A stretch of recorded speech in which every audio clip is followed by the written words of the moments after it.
Bonjour à tous, j'espère que vous allez bien. Je suis ravie de vous retrouver aujourd'hui pour vous parler du profil ayurvédique Pitta. Donc présentement, là, je vous fais des vidéos, je vous ai fait Vata, je vais vous faire donc la Pitta, je vais vous faire Kapha et ensuite je vous ferai aussi des vidéos sur les doubles constitutions parce qu'il y a beaucoup de personnes qui sont de double constitution, comme moi, je suis Pitta Vata. Donc voilà, ça viendra, mais d'abord je veux vous présenter les bases et vous donner les caractéristiques de chacun des doshas, déjà de manière entre guillemets isolée. Comme toujours, il y a des choses dans lesquelles vous allez peut-être vous retrouver, d'autres pas. Comme je l'ai déjà dit, on a tous un certain dosage, un certain nombre de vata, de pitta et de kapha en nous. Donc forcément, on n'a pas forcément toutes les caractéristiques.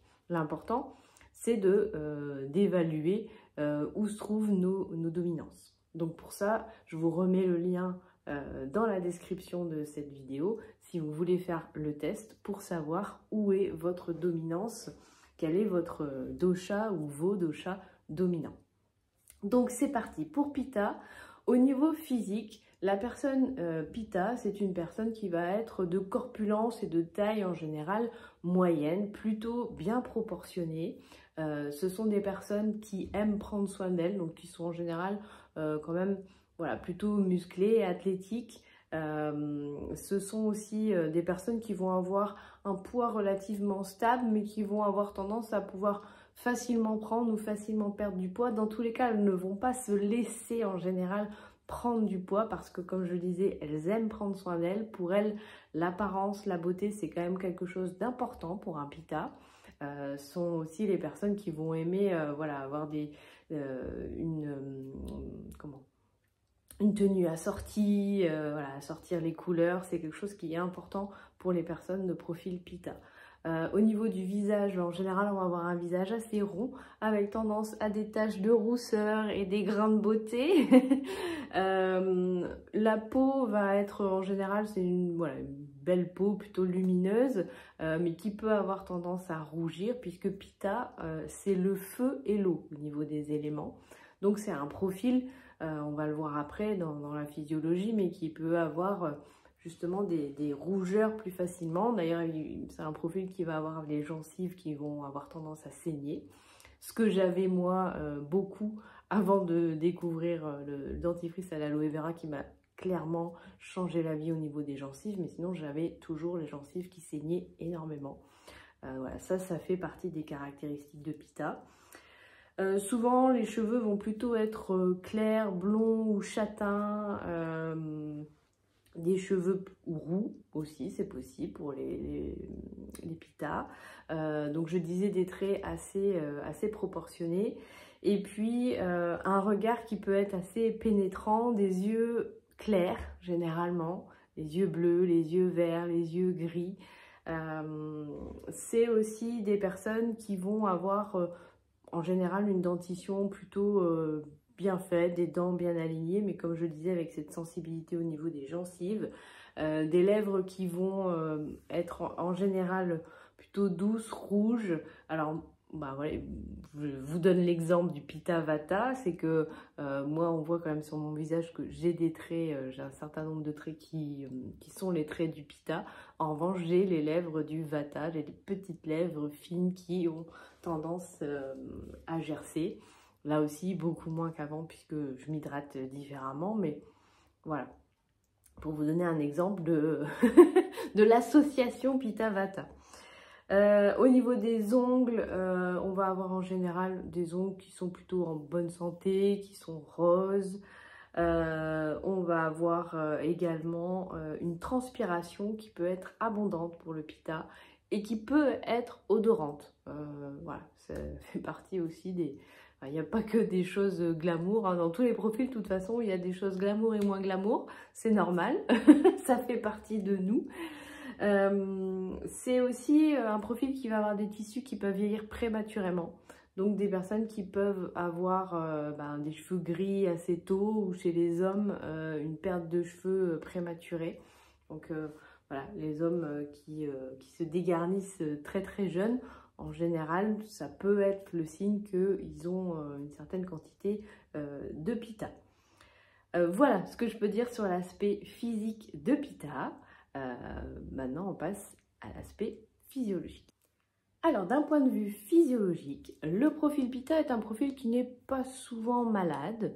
En revanche, comme je le disais, peut avoir des inflammations, des rougeurs, des saignements, de l'acné, par exemple. L'acné même adulte, en général, ça peut être en lien avec un déséquilibre de Pitta et généralement parce qu'on a un profil à dominance Pitta. Ce sont des personnes qui vont avoir une bonne résistance, une bonne énergie, mais qui vont avoir tendance à pousser le bouchon un peu trop loin. Tu pousses le bouchon un peu trop loin, Maurice, ça c'est pour les Pitta. Voilà, bah, moi j'ai fait un burn-out il y a 11 ans maintenant, donc je connais très bien ce principe d'aller jusqu'au bout du bout, jusqu'à ce qu'on n'en puisse plus. En fait, le Pitta voudrait fonctionner comme un Kapha. Un Kapha a une résistance importante, a une endurance très très importante. Le Pitta, c'est plutôt modéré, mais il a du mal à s'écouter. Là-dessus, c'est quelque chose sur lequel, en général, un profil Pitta va devoir, dans sa vie, travailler, apprendre à faire des pauses. C'est quelqu'un qui a très bon appétit, et un Pitta qui a faim, il faut qu'il mange. Donc, et clairement, il faut vraiment éviter, quand on a un profil Pitta, de sauter des repas, et d'attendre, voilà, si on sent qu'on a faim, il faut manger assez rapidement. Donc c'est important pour les Pitta d'avoir par exemple des amandes émondées à disposition, ou un carré de chocolat noir, enfin quelque chose pour couper la faim si elle arrive, parce qu'un Pitta qui a faim peut vraiment ressentir cette frustration, voire de l'agressivité. Ça peut être compliqué, donc bon, c'est vrai hein, que personnellement, quand j'ai faim, quoi. Donc voilà, ça fait partie du Pitta, mais il a un bon appétit et il a normalement un bon système digestif. Il digère très vite, il peut digérer son repas en 3 heures, ce qui fait que pour un profil Pitta, c'est important d'avoir des repas qui soient consistants, nourrissants, un peu comme le profil Vata d'ailleurs.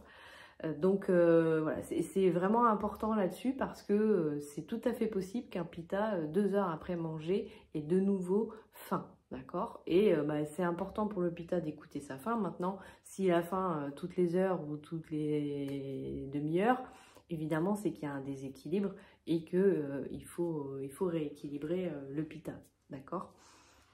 C'est aussi généralement des fins gourmets, donc ils vont aimer le nourrissant, mais ils vont aimer aussi la qualité. Voilà, ils aiment la finesse, ils aiment les bonnes choses, plutôt que d'avoir de la quantité, mais des choses de mauvaise qualité. C'est donc, je le disais, les gens, il faut éviter de sauter des repas quand on a un profil à dominance Pitta.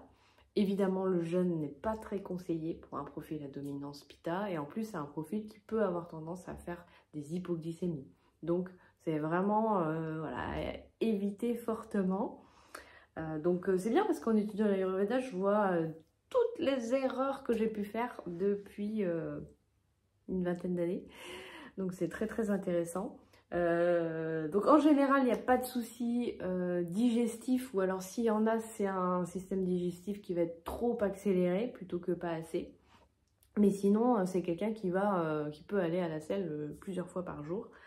Et c'est quelqu'un les personnes qui ont un profil fortement Pitta ne vont en général pas aimer la chaleur, vont préférer le froid, vont préférer la neige, les sports d'hiver, plutôt que d'aller sous 40 degrés.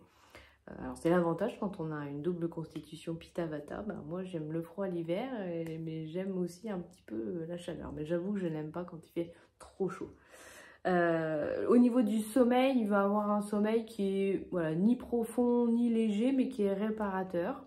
Voilà, et en général, le profil Pitta a plutôt un bon sommeil, avec des rêves qui peuvent être assez intenses. Hein. Encore une fois, le Pitta, faut pas oublier, c'est le feu. Donc voilà, dans les rêves, ça peut aussi se retranscrire par des rêves assez intenses.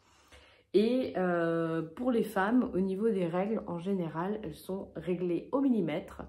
Elles ont un cycle qui est régulier, hein, en général si c'est 28 jours, c'est 28 jours, avec des règles qui vont être abondantes mais qui vont pas durer, enfin qui vont avoir une durée normale en fait. C'est vraiment, dans ce profil-là, il y a beaucoup de, entre guillemets, de normalité, on va être dans la moyenne, donc, et c'est vrai qu'il y a un côté aussi très, très carré, et donc voilà, pour les cycles, chez la femme à dominance Pitta, en général, c'est des cycles qui vont être très réguliers et où il n'y aura pas forcément beaucoup de soucis, de douleurs prémenstruelles. Voilà ce que je pouvais dire pour la partie physiologique. Maintenant, on passe à la dernière partie, la psychologie. Alors, sur la partie psychologie du Pitta, ce sont généralement des personnes qui sont intelligentes, qui ont une bonne mémoire, qui sont vives, qui sont passionnées, qui vont être rigoureuses. Ce sont des gens qui, contrairement au Vata, vont pas du tout aimer être en retard et vont avoir en plus une difficulté à tolérer le retard. Alors j'avoue que moi j'ai travaillé là-dessus, mais c'est quelque chose, je ne supporte pas d'être en retard et j'ai du mal avec les gens qui sont en retard. Je suis de plus en plus tolérante avec ça parce que notamment voilà, en étudiant l'Ayurveda, ben voilà, on comprend aussi le fonctionnement de chacun. Mais c'est vrai que le Pitta a ce côté un peu, voilà, un peu assez intolérant par rapport aux gens qui sont en retard. C'est des personnes aussi qui vont être très visuelles, sont des personnes qui vont adorer étudier, alors parfois peut-être un peu trop, et sont aussi des personnes qui vont avoir cette capacité à rester focus. Je disais tout à l'heure, elles vont être rigoureuses, donc elles vont avoir cette capacité à rester focus sur leur objectif, sur ce qu'elles veulent. Elles vont aimer se dépasser, elles vont aimer l'aventure, elles vont aimer se donner des challenges. Et comme je le disais tout à l'heure, elles vont parfois aller un peu trop loin. Donc c'est aussi des personnes qui sont sujettes au burn-out parce qu'elles ne vont pas écouter les signaux lui disant que stop, là, il faut que tu prennes tes pauses. Voilà, c'est un profil qui, pour se rééquilibrer, a vraiment besoin d'apprendre à faire des pauses régulières entre les différentes tâches, parce que voilà, un Pitta va se mettre une to-do list énorme sur sa journée et va faire en sorte, bien entendu, d'aller au bout de chaque chose, parce que voilà, c'est comme ça. Le Pitta est compétitif, donc il a besoin de se challenger, il a besoin aussi d'avoir un but pour avancer, sinon ça va être compliqué. Et ça, moi, je l'ai déjà remarqué, notamment dans le sport. Il y a certaines activités où si j'avais pas un challenge au bout, ben, j'avais du mal à y aller. Bon, aujourd'hui, voilà, il y a des activités que maintenant j'arrive à faire juste pour le plaisir, mais c'est vrai que j'avance beaucoup mieux quand j'ai un but précis, quand il y a quelque chose au bout. Et sont aussi des personnes qui, comme je disais, vont aimer les belles choses, vont aimer le luxe, la beauté. Au niveau financier, ce sont des personnes qui vont aimer s'acheter des choses utiles, de très bonne qualité, donc vont pas être forcément très dépensières. Par contre, voilà, elles vont aimer, quand elles décident d'acheter, en général, elles ont étudié les choses et elles achètent ce qu'il y a de mieux, parce que voilà, c'est comme ça, c'est dans leur tempérament, elles préfèrent acheter moins, mais mieux. Elles vont avoir, comme je le disais aussi, une apparence en général soignée. Elles vont aimer assortir les vêtements. C'est vrai que là-dessus, moi, j'ai aussi un petit côté... voilà, j'aime bien que tout soit assorti, que ça soit dans la maison, au niveau des vêtements. Alors, voilà, j'ai appris aussi à avoir un peu plus de souplesse là-dessus. Mais je me souviens que plus jeune, voilà, j'étais assez rigide sur ça. Donc voilà, qu'est-ce que j'aurais oublié? Je regarde rapidement mes notes parce qu'il y a tellement de choses à dire sur les profils, mais voilà, je vous ai dit globalement les principales caractéristiques du profil Pitta. Donc dites-moi en commentaire si ce profil vous parle, s'il y a des choses dans lesquelles vous vous retrouvez. Et puis, comme je vous l'ai dit tout à l'heure, si vous avez envie de savoir quelle est la dominance de votre profil, vous pouvez toujours faire le test avec le lien qui se trouve dans la description de cette vidéo. Voilà, je vous souhaite dans tous les cas d'être en forme, de prendre soin de vous et je vous retrouve très bientôt.